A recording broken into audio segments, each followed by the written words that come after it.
Is the final round of Pro Mod Tough Truck Racing. Ammon's going to make his first turn of the night. That's right, at least he made it over the 4 whoops at the starting line. He's already winning half the battle.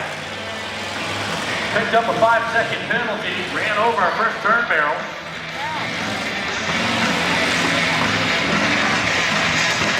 Main grandstands, he's in front of you.